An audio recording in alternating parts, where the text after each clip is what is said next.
Hey all, and this is the Odyssey event. This is an Earth Slayer event and Noble Killer. So you can probably see I'm using a commander deck in Slayer.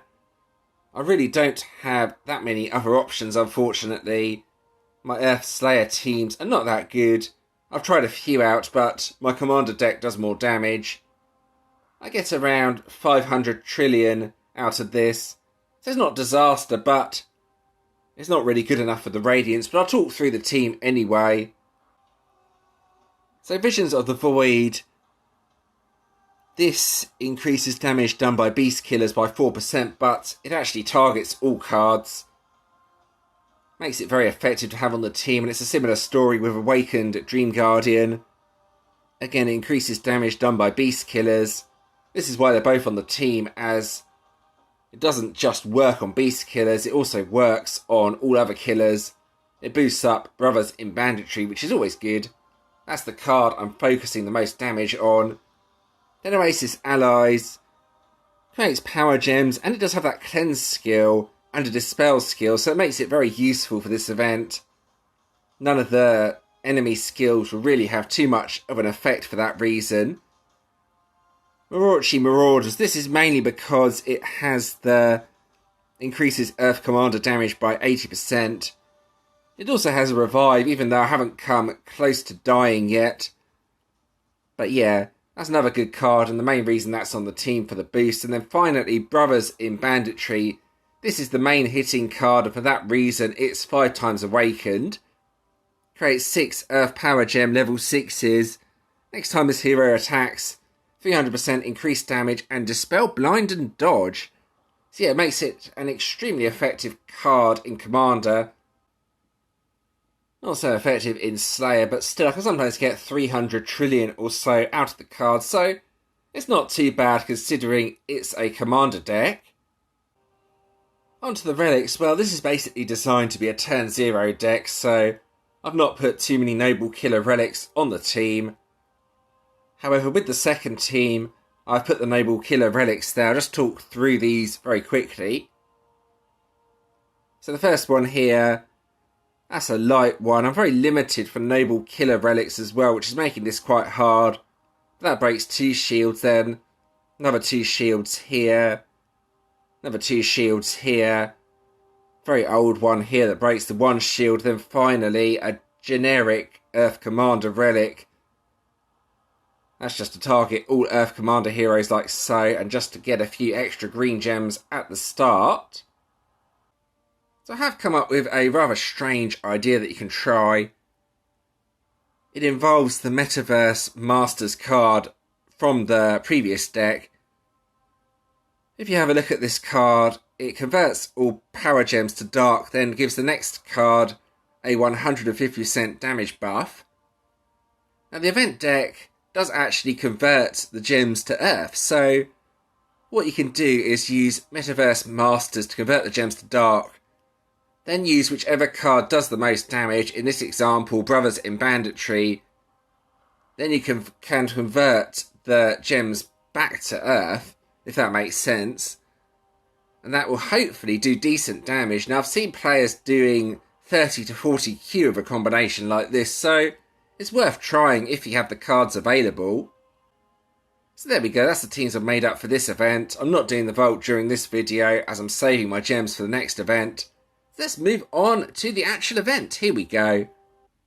Alright, so I have a Carillion boss up. I'm going to try and keep the bosses on this prestige for as long as possible. I don't really want Radiance quite yet. With this team, it's going to be quite hard to get much on Radiance apart from the rally bonus, so let's go ahead and give this Carillion a go. So a few things to note about the team. The boss has Toxin. Oasis Allies removes that, so that's always useful. There we go, scroll down to Toxin. And my main aim with the team is to get Brothers in Banditry to do as much damage as possible. This is why you can see it's 5 times Awakened. It's not as effective as most Slayer decks, but I don't have any modern Slayer decks, as most of you probably know, so I think a commander deck is probably the best option. Right, here we go.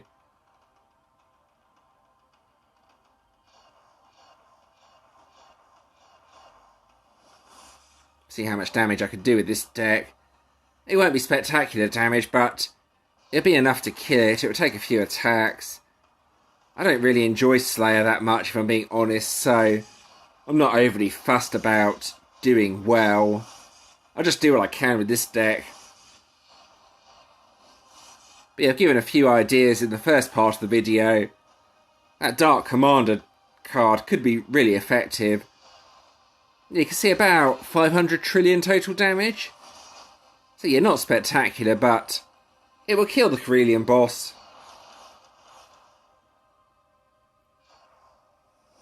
There we go, wait one more turn. Yeah, I don't really have any other options than to use a commander team, unfortunately. I'm kind of limited for what I have, and I want to save for the next deck, so it makes it very difficult. But yeah, I can do reasonable damage with this. I mean, I can hit Carillion bosses and get 10% on them, maybe 20%. Radiance, I could probably get 5 to 10% if it doesn't die really quickly. But yeah, it's going to be a difficult event. I'm not expecting to stay in Legends, but if I'm being honest, I don't really care about staying in Legends. I'll play in Emperors next event, and then probably get first again in Emperors. Last event, I had double anyone else's trophies in my Emperors League, so yeah, I was way ahead of anyone else. I also got 11th Global as well, which I was pretty happy about.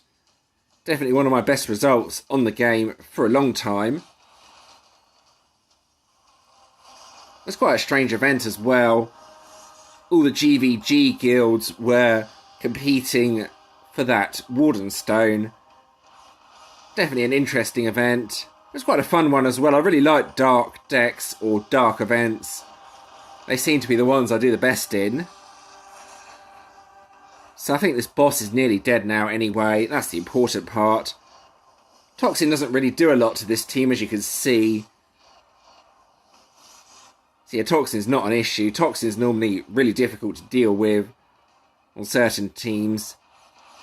And there we go, that's the boss defeated anyway. So yeah, I want to try and get as many bosses defeated at this prestige as possible before I start on the Radiance, as I really don't want Radiance. Very difficult to defeat with this team. What they should do is add a tier between Carillion and Radiant. Maybe Obsidian or something like that. Has about half the HP of the Radiant bosses. That would be so much better. It's such a massive jump between Carillion and Radiant. And if you can't damage Radiant, then you don't really have much chance in the event. So now let's have a look at the event rewards. Let's start with the collection. I believe this time it's a Dogen collection, which is quite unusual. Useful if you want to try and get Dogen up to 4 pink stars, I guess, but not overly exciting. This is the last reward to claim there. Ascended Crown Shards at the bottom as well. Most useful things in the collection, well, obviously the gems, Orb of EXP2, and then probably the Earth Pentaric gem shards. They're quite hard to get. There's quite a few junk items in this collection though, so not something to get overly excited about, I guess. I've not seen what it is this time around.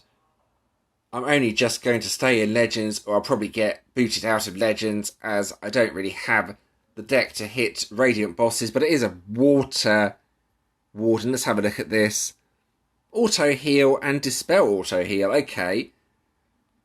So yeah, it's one of those Wardens that's going to be useful near the end of the defence. If you can get that up to 5 or 6 pink stars, dare I say it, there are a few 6 pink star Wardens about, then that would probably be quite a difficult Warden to get through.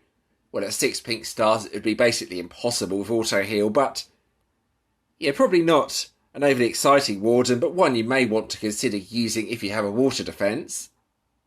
So one of the gimmicks of this event is that the Vault has a Vault jackpot. I've not had a Vault jackpot yet, but I've only done 2 tiers of the Vault.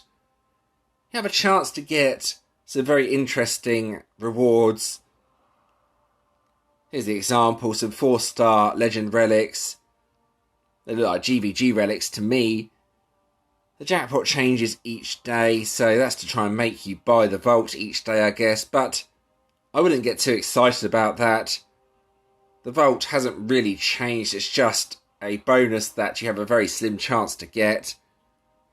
And they made a change to the ultimate form as well, which I can't really say much about as I don't have the ultimate form. I'll mark that as red anyway.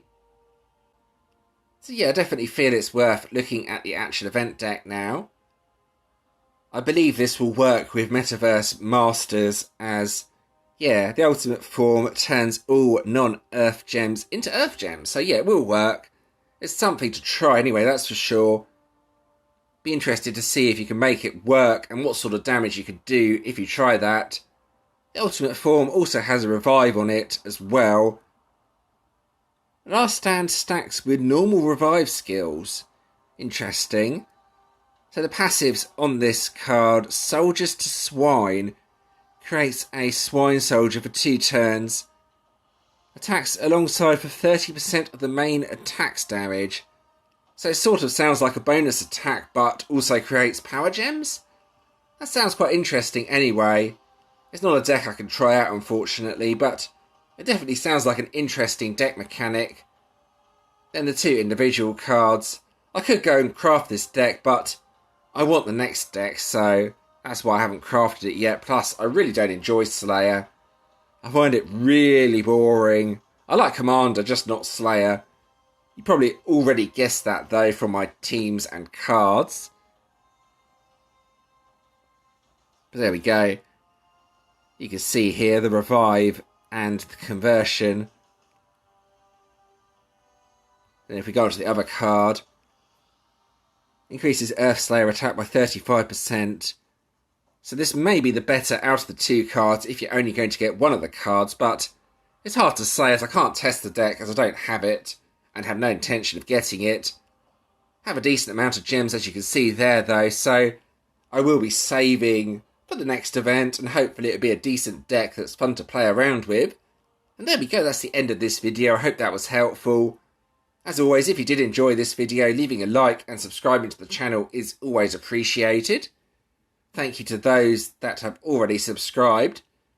Feel free to leave other deck ideas and suggestions in the comments. Also, if you have any questions, feel free to let me know. And thanks for watching.